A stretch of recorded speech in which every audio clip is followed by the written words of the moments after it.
한 중년 남성이 문을 거세게 두드리면서 고함을 지릅니다.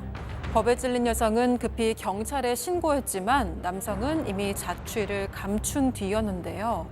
그리고 몇 시간 후 여성이 집을 나서다가 문 앞에 떨어진 전단지를 발견합니다. 그 안에는 여성을 겨냥한 섬뜩한 협박 문구가 적혀 있었는데요. 도대체 이 여성은 왜 누군가의 위협을 받고 있는 걸까요? 자, 한 남성에게 위협을 받고 있다는 사방 가족분의 제보입니다. 과연 그 남성의 정체는 누굽니까? 네, 그 정체는요, 바로 시아버지예요. 근데 오늘의 제보자는 30대 여성인데 평범한 회사원하고 이제 결혼하기로 결정을 했습니다. 그런데 시아버지를 결혼하기 처음 만났는데 시아버지가 너무 좀 이상하신 거예요. 첫 말씀이 내가 좀 돈이 있다. 이렇게 얘기를 하시더니요. 우리 집에 시집을 오면 앞으로는 명품을 휘감고 다녀야지 이렇게 얘기를 하는 거예요. 어허. 그런데 정작 부부에게 해준 결혼 자금은 0원. 조금도 주지 않았습니다.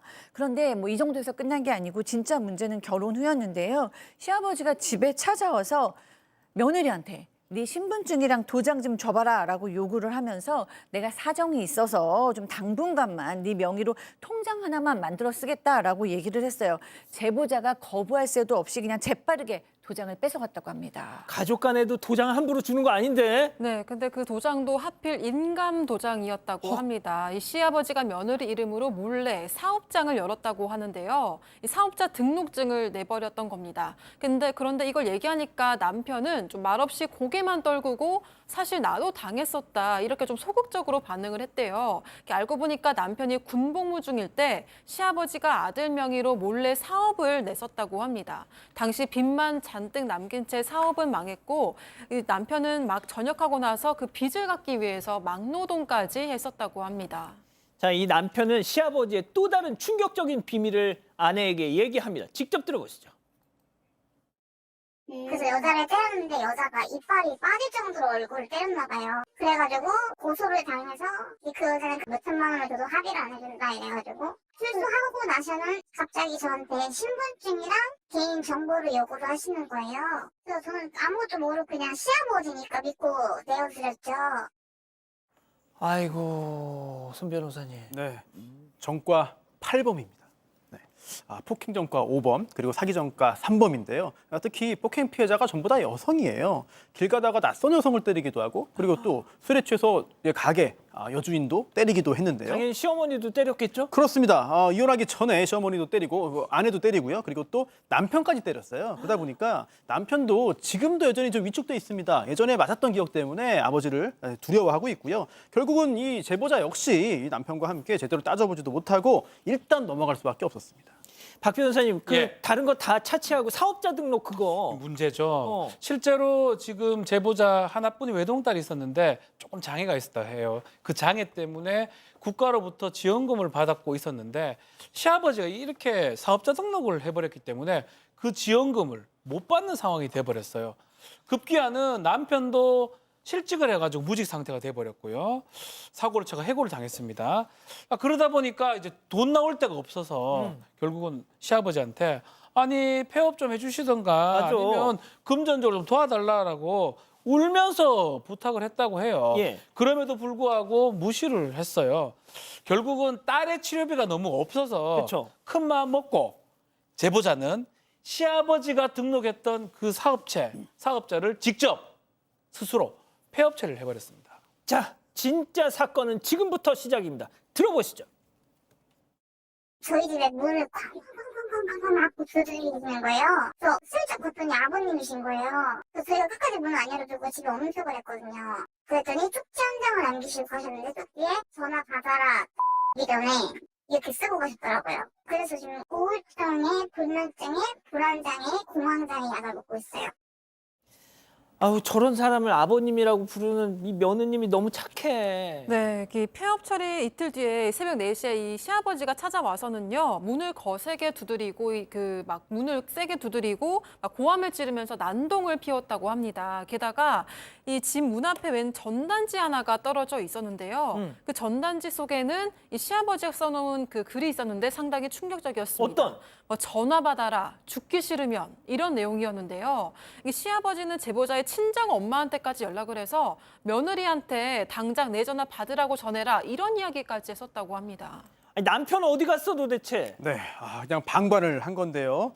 남편이 제보자에게 뭐 그냥 무시해라 이렇게 한마디 한 게 전부였다고 합니다. 아이고. 그러다가 이 며느리가 딸 병원 치료 때문에 집을 나왔다가 시아버지랑 현관 앞에서 딱 마주친 거예요. 그때 시아버지가 또 한 말이 예. 이 자리에서 그냥 끝장 볼래? 아니면 원상복구할래? 이렇게 이야기를 하니까 결국은 무서워서 폐업을 취소하고 원래대로 돌릴 수밖에 없었습니다. 그리고 그날 이후에 더 추가적인 협박을 하는데요.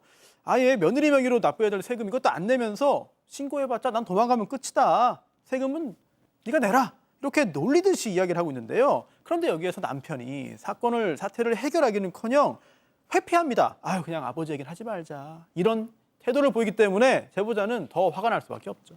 아니 박 변호사님, 예. 며느리 사랑, 시아버지 사랑까지는 아니어도 이거 진짜 사람 잡겠어 지금. 골탕 먹이는 거고 아주 어려운 속에 빠뜨리는 결과가 되는 거거든요. 이 명의를 이제 가져간 부분 사실은 그렇게 명의를 함부로 줘서도 안 되고 명의를 가져갔을 때 몰래 가져갔을 때 그때 조치를 좀 취했으면 하는 아쉬움은 있습니다. 그러면 뭐 아니, 형사적으로 근데 이렇게까지 할 거라고 모르셨겠죠. 그럼 내 명의인데 근데 이제 형사적으로 그러면 뭐 예컨대 위조라든지 뭐 등등 사기 등등에 할 수도 있는데 그 이후에 또 수락을 또 해버린 결과거든요. 그래서 형사적으로 책임을 묻기는 좀 어려울 것 같고요. 다만 지금 세금이 또 많이 나왔습니다. 세금 부분은 실질 사업하는 사람한테 세금을 좀 부과시키라고 그 과세 당국에 좀 얘기를 하는 게 좀 필요하지 않을까. 또 전문가의 좀 도움을 받으셔야 될 것 같습니다. 자, 손 변호사님도 짧게 좀 조언해 주시길까요? 네, 지금 상황에서는 사실 최대한 법적인 조치를 취하는 게 맞아요. 왜냐하면 지금 박 변호사님 말씀하신 것처럼 이 세금이라든지 기타 금전적인 부분도 문제가 분명히 될 거거든요. 그렇다면 형사적으로 문제를 제기해서 결과를 떠나서 조치를 취해야만 사실은 과세 당국에도 할 말이 있는 거거든요. 그냥 참고 회피하면은 뭐 책임이 오히려 돌아올 수 있기 때문에 이런 부분도 고민이 필요합니다. 교수님, 지금 우리 가족 여러분들 당장 이혼부터 해요 막 이러고 계셔. 네, 그러니까요. 이 아내가, 그러니까 이 남편이 좀 큰 문제죠. 남편이 사실은 어렸을 때부터 폭력 학대를 당한 것 같아요. 그러다 보니까 학습된 무기력 증상을 보이는 것 같고 그래서 회피를 하는 것 같습니다. 뭐 맞은 아이들이 그런 경우가 많아서 뭐 이해가 안 되는 바는 아니지만 현재 이런 심각한 상황에서 그냥 피해, 뭐 모른 척해, 무시해 이렇게 얘기하면 어쩌자는 거예요. 어린 딸도 있고 세금도 나오고 있는데 남편이 아내하고 딸이라도 데리고 도망이라도 가서 이 가정을 지켜야 될 것 같고요. 그것도 안 된다면 진짜 이 아내가 이 남편하고 살기는 어렵지 않은 상황이겠습니까? 예. 자, 백다희 아나운서. 네, 댓글도 한번 보겠습니다. 전혜원님, 시아버님하고 연 끊으시고 남편이랑 이혼하시는 게 낫겠어요. 정말 무책임합니다라고 하셨고요. 허브나라님, 남편이 연 못 끊어서 부인도 아이도 무슨 꼴인가요?라고 하셨습니다. 윤검님도 정말 못된 어른입니다. 며느리분 강하게 나가세요라고 하셨습니다. 예.